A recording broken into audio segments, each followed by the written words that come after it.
Good morning. It's number two. So it's crazy how just that one word just threw me off. I try my best to stop saying and when I just said that, it took my train of thought away from what I was originally going to speak on. So I got to get back focused. I was thinking about how a lot of people keep telling me um again. I was thinking about how a lot of people tell me how resilient I am and how much they admire that in me. And it makes me feel like I have a little bit of imposter syndrome when it comes to that, because I don't know if it's necessarily resilience, or resilience and detachment go hand in hand. I kind of mastered the art of detachment. I can be 1,000% all in and gung ho, and as long as stuff is going in that direction, I'm there. But once I find out things are not going in the direction that I would like it to go in, it's a switch inside of me that turns off to a certain extent. And I'm finding out recently, when I say recently, I mean within like the past 2 to 3 years, I'm finding out recently that it's to a certain extent, because it's not that the switch goes all the way off, or not that it doesn't go off, but there is emotional consequences to whatever the situation or the issue was, but I just don't deal with it at that time. So in different ways, it'll seep through in my day-to-day life, or I'll be sitting and I'll just have different uh, um, I'll have different thought processes that'll come up. It seems like out of nowhere, and then when I start to connect the dots, I'm like, dang, so this did bother me on a whole nother level than what I initially thought bothered me. Because when this switch goes off and this person or this situation no longer is at the top of my priority list, it's not that it didn't happen. It's not that whatever emotional damage occurred didn't bother me. It doesn't have as much importance. That doesn't mean it doesn't need to be tended to. So then I find myself going back to try to rectify certain things, to try to connect certain dots and make peace with things that happened before, instead of when it happens, go through the motions of it, try to make peace with it then, and then continue about my life. It just gets thrown in this abyss. That seems like an abyss of things that, I have an abyss in my mind, with the womb of my mind. I read this book called Womb Healing. I recommend it to everybody to love it. But I throw these things in the womb of my mind, the womb of my heart, and it goes there. It lives, and sometimes it grows. Then it shows, and it manifests itself in certain ways later on. So I tried to allow myself to become more attached in certain situations, because I can have the knowledge that everything in this life is temporary, nothing is permanent. I can know that, but the detachment in me won't allow me to fully enjoy it outside of my family. I had to make that clear, because when it comes to my family, like I'm gonna love them to the fullest of my capability, no matter what the situation is. Nobody can ever make me not love them that way. But like when it comes to relationships, I can be so in love, but I always have this margin for, if this don't work out, I don't want to be to pieces. I don't want to crumble. I don't want to go through some heartbreaks that I have seen other people go through, where it take them years to bounce back or come back. affects their mental health. It affects their physical health. I don't never want to love nobody like that. So I always keep this margin of, I love him. I want to see where this goes. But be prepared for this to end.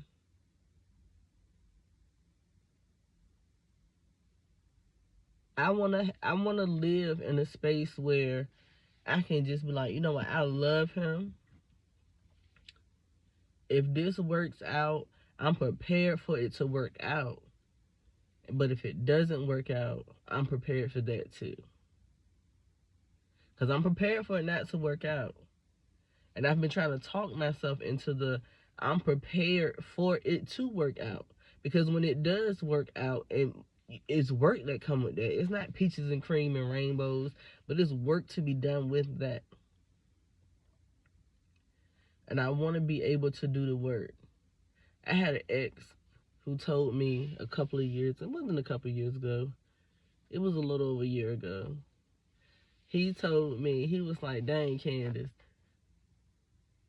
you don't get shit no time. He's like, you'll leave in a heartbeat, and when it's done, it's done. Because I don't do all this back and forth. I had one person I did the back and forth with.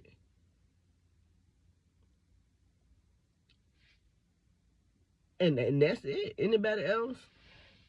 Even when it came to me being married, I didn't do the back and forth for my husband at the time. Like, it just, I don't, I don't know how to do it. Oh, this ain't working. Let me cut this switch off. Let me go about my business.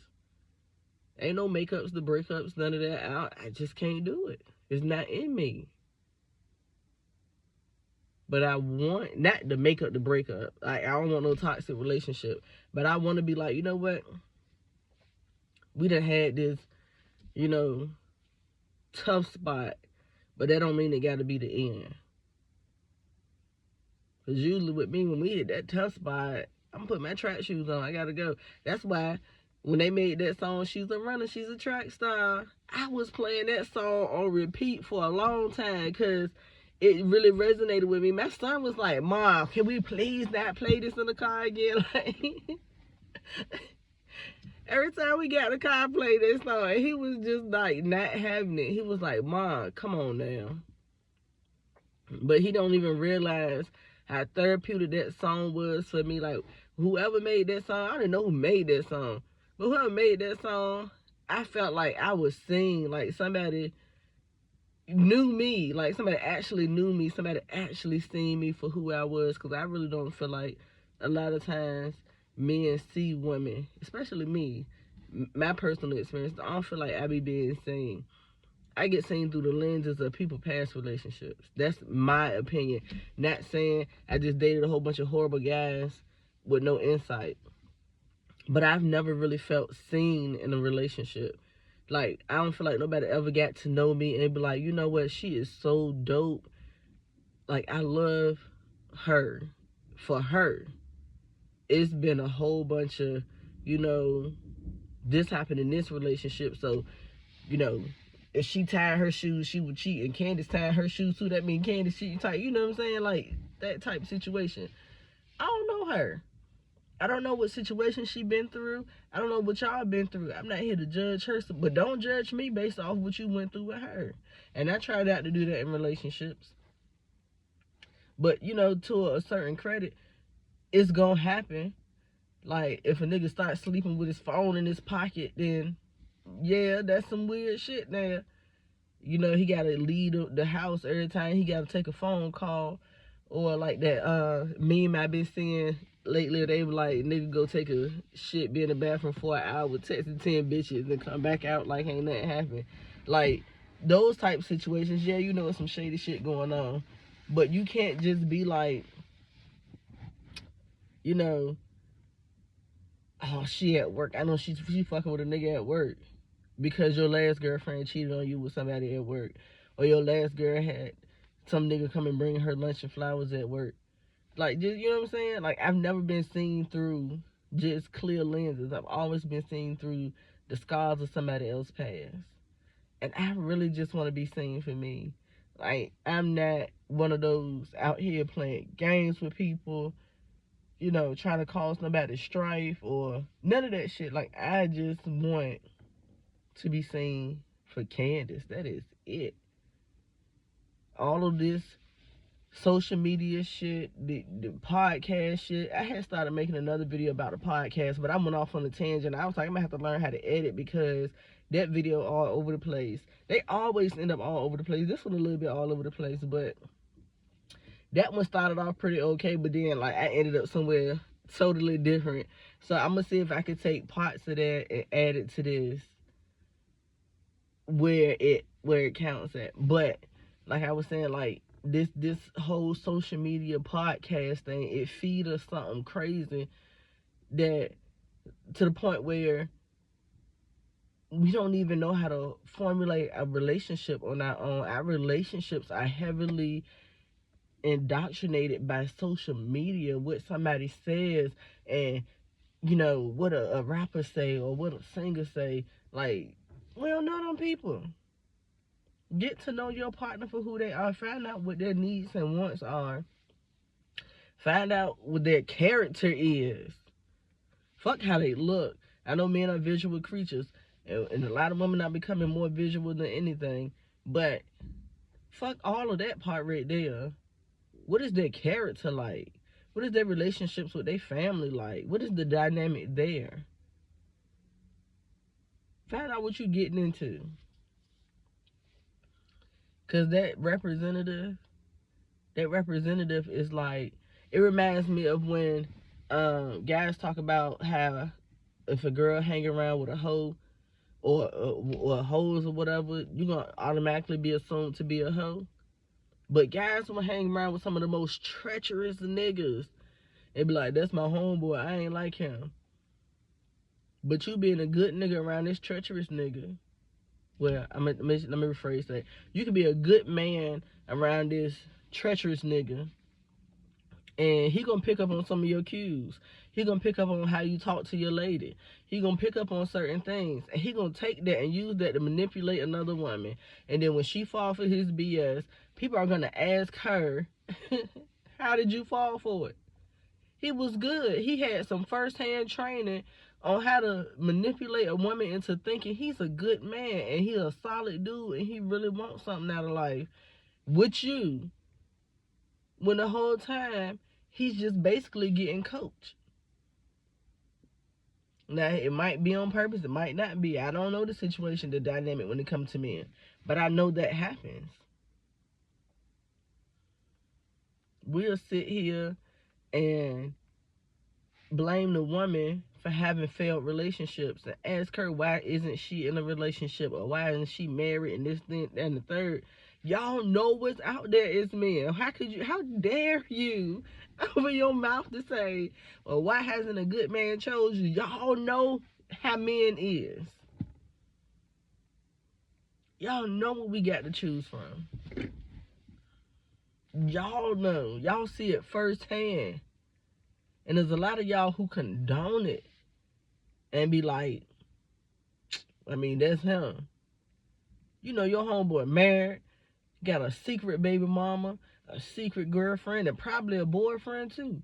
And y'all won't say nothing to nobody, not even him. You don't even check your nigga. I had a homegirl who was fucking with so many niggas at one time. I was like, girl, you ain't had enough? You good? You might want to talk to somebody. I'm all for being grown and doing what you want to do, but at some point, enough got to be enough. Ain't no reason for me personally, and I feel concerned for somebody who have a need to be entertained by somebody 24/7. Well, if this one don't pick up the phone, I'm gonna call this one. Or if this one don't text back, I'm gonna text this one. If this one don't come see me, I'm gonna go see that one. They all different niggas. Me, on the other hand, my nigga don't pick up the phone, I'm gonna check your location. I'm gonna check your location. I might pull up. Cause you supposed to be mad, and I'm trying to figure out what's going on. I don't have the time or the energy to be like, oh, he ain't pick up the phone, let me call the backup. I don't want no fucking backup. I want somebody I feel safe with. I want somebody who can speak to my insecurities. We all got them. People trying to front like, oh, you got to be a completely healed person before you start a relationship. Ain't none of us completely healed. A lot of us is good at fronting and pretending. Definitely gotta edit this little scratch out. A lot of us is good at fronting and pretending that like we're somewhere else that we're not mentally or emotionally. The majority of us is just fucked up out here. We are fucked up. Some of us got an image to uphold. We gotta make sure it's all together, it's buttoned up all the time. When we is fucked up.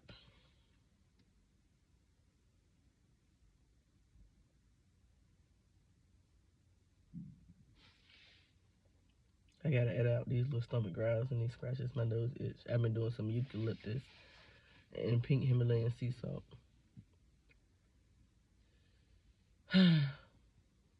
But we gotta get it together. It's sad out here. We gotta get on some individualized plans. What is for school at IEP, individualized education plan? We need some individualized relationship plans, some IRPs. Like, we gotta get this shit together. Like, relationships gonna be doomed, love gonna be doomed, society gonna be doomed. Like, everything is just gonna crumble like the walls of Jericho. Oh man, my stomach is growling. I gotta give me something to eat. I don't know how many times y'all done heard my stomach growl in this video. I gotta get it together. I'm gonna fix me something to eat. But thanks for tuning in to my little rant.